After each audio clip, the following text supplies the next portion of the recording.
You know, I really love Dokkan Battle. Like, I genuinely do. Like, it's only been a few years of me being in the Dokkan scene. I posted a ton of videos covering Dokkan Battle. I've essentially learned to do YouTube things through Dokkan Battle.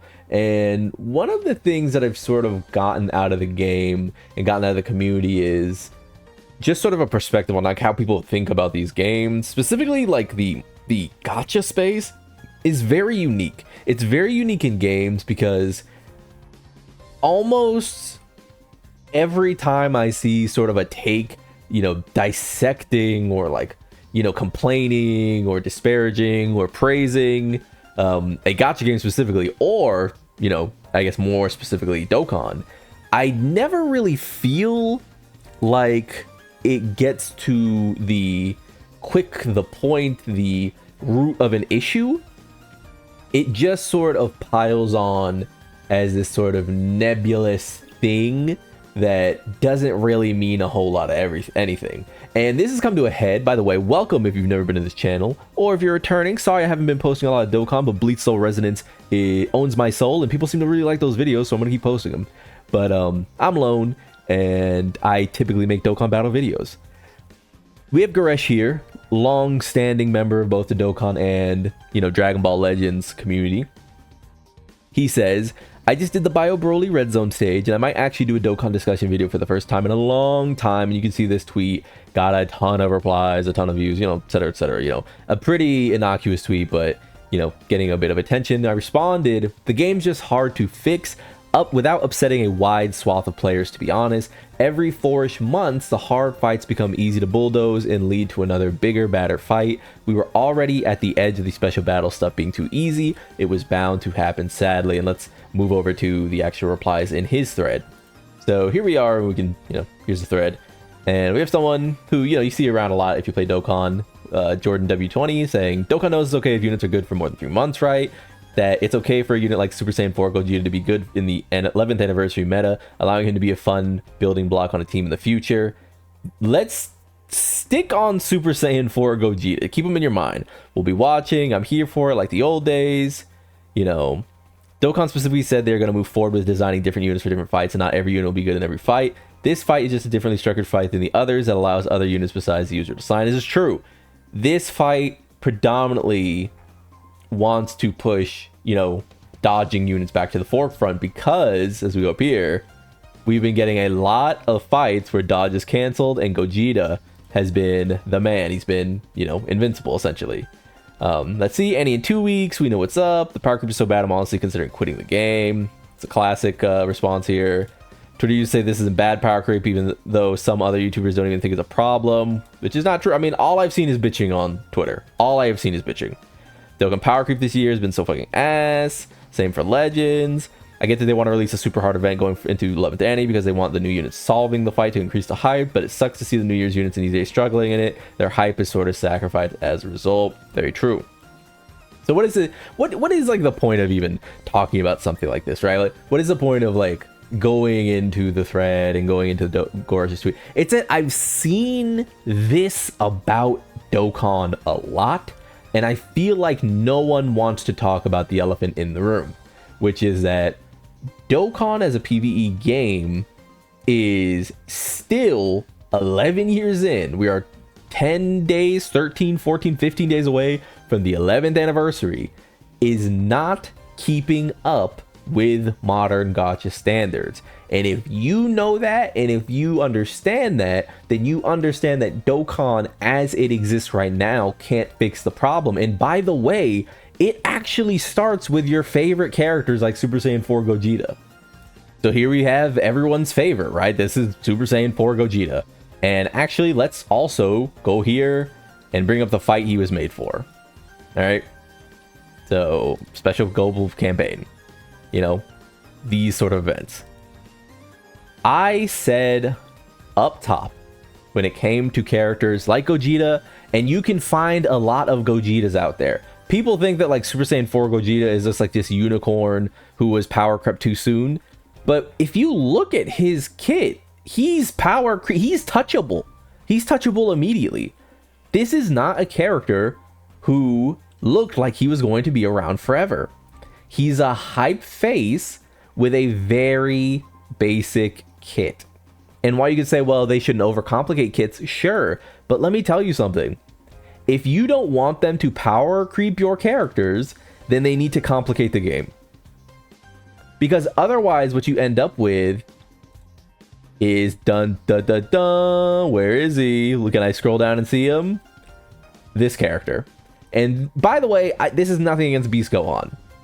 It's nothing against Beast Gohan being the best Dokkan unit ever. But this is not an interesting kit. This is go in slot 1 and you win the game. Go in slot 1, get hit one time, and you activate one of the strongest activatable conditions you've ever seen like in your life. Oh, actually, where is it? Right here. You activate one of the strongest active skills you've ever seen in your life. Go in slot 1 and everybody gets key. Go in slot 1. There's nothing to the kit. You know?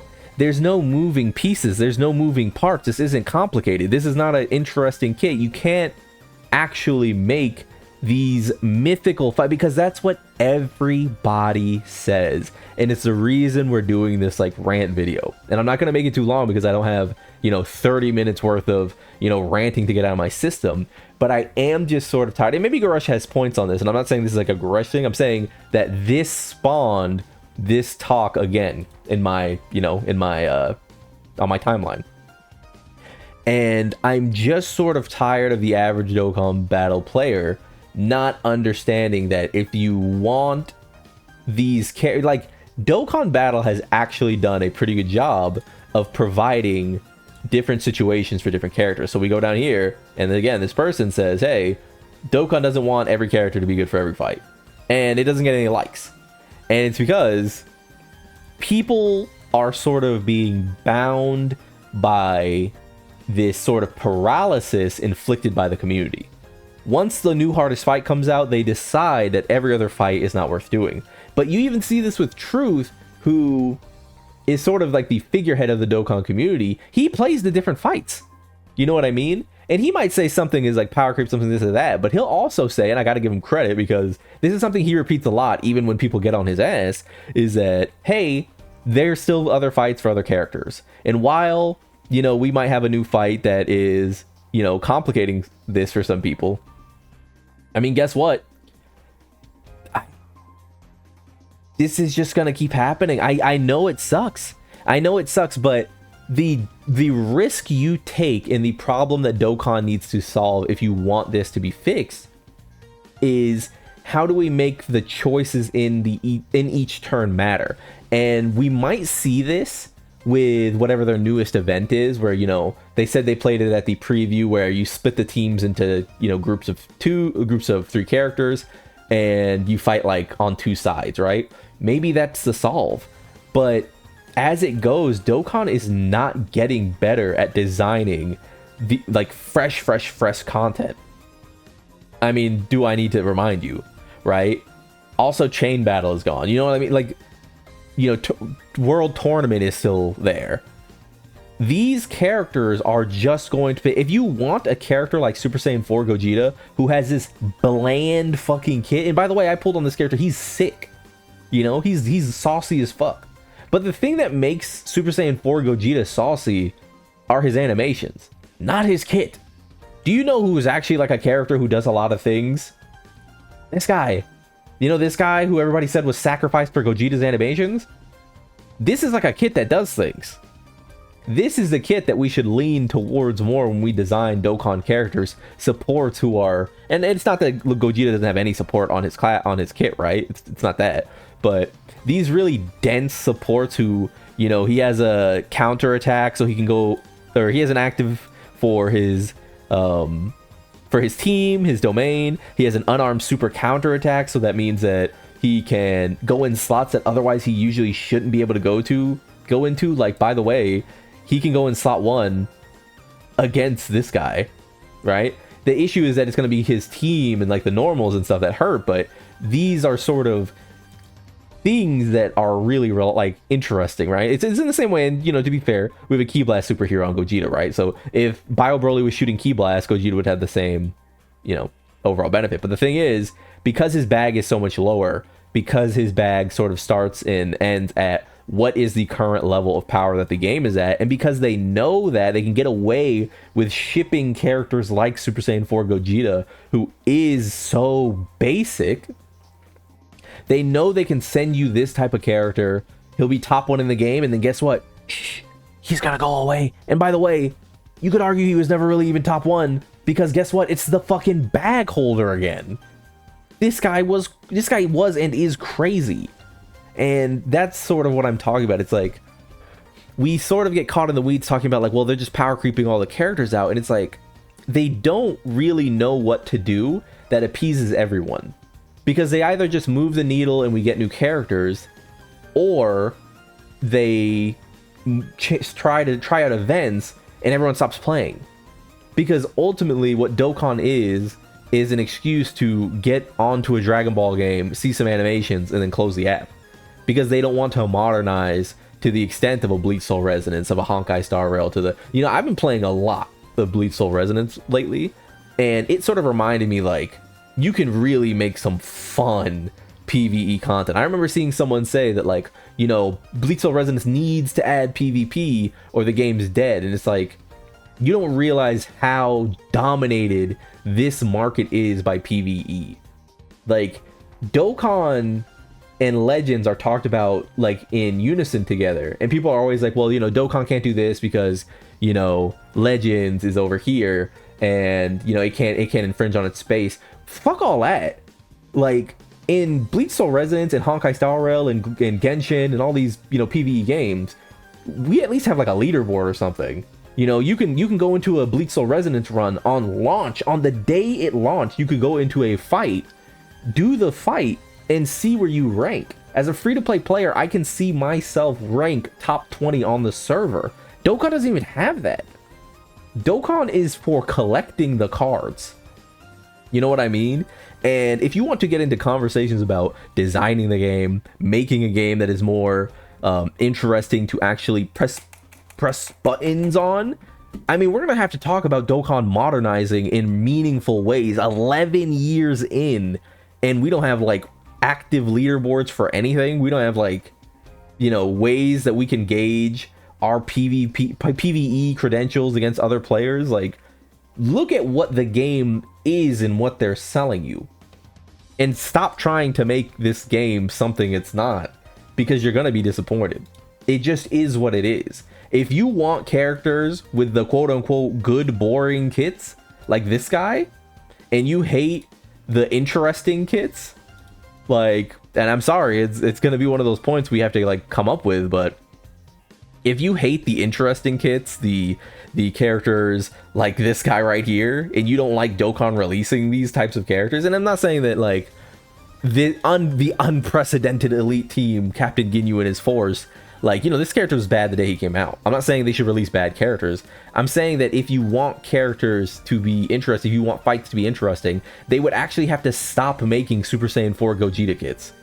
They would need to make them more like this, give them weaknesses like they were doing in the GDC, give them weaknesses, add decisions to the turns, actual decisions when you go between turns, and allow the game to be a playable thing instead of just a knowledge check. Because right now what Dokkan essentially is, outside of locking, outside of like RNG, is, oh, I know that Super Saiyan God Goku goes in slot 1, so I'll just put him there. Huh. Oh yeah, Gogeta here, he usually survives this, so I guess I'll put him there. Huh. You know what I mean? Like, when we're not forced to make decisions, that's when the game gets stale, and that's when they have to resort to the laziest form of power creep. You know how many times I've lived and put this character slot 1, I've predicted a super in slot 1, and just because of that, now I get to go on with the rest of the rotation, and, you know, I'm playing around, like moving this character around and his interesting ass villain team. I have maintained for the entirety of Dokkan Battle that the most interesting characters are always villains. And it's not because they're the best. It's because they usually suck a little more than these guys. Because these guys are usually just the best. Yeah, I hope a little bit of that made sense. I assume this will be I mean, you know, Granted that anyone even cares to watch this, right? I mean, because I'm just a guy on the internet. I hope some of these points make sense. That like this conversation has been happening every day of every year since I started playing Dokkan 3 years ago during the 8th anniversary, and I just don't get what people don't understand about like the power creep in Dokkan. Because I mean, can I start by cards and release? I mean, by the time we had gotten to, I want to say, Daima Goku, probably before that with Baby just being added to villain teams, were we not just done with this special battle stage? We're done with it, right? Like, did we need 2 more months of that? Because, for example, like, when did the day they came out? It is the 8th of January right now. These characters came out,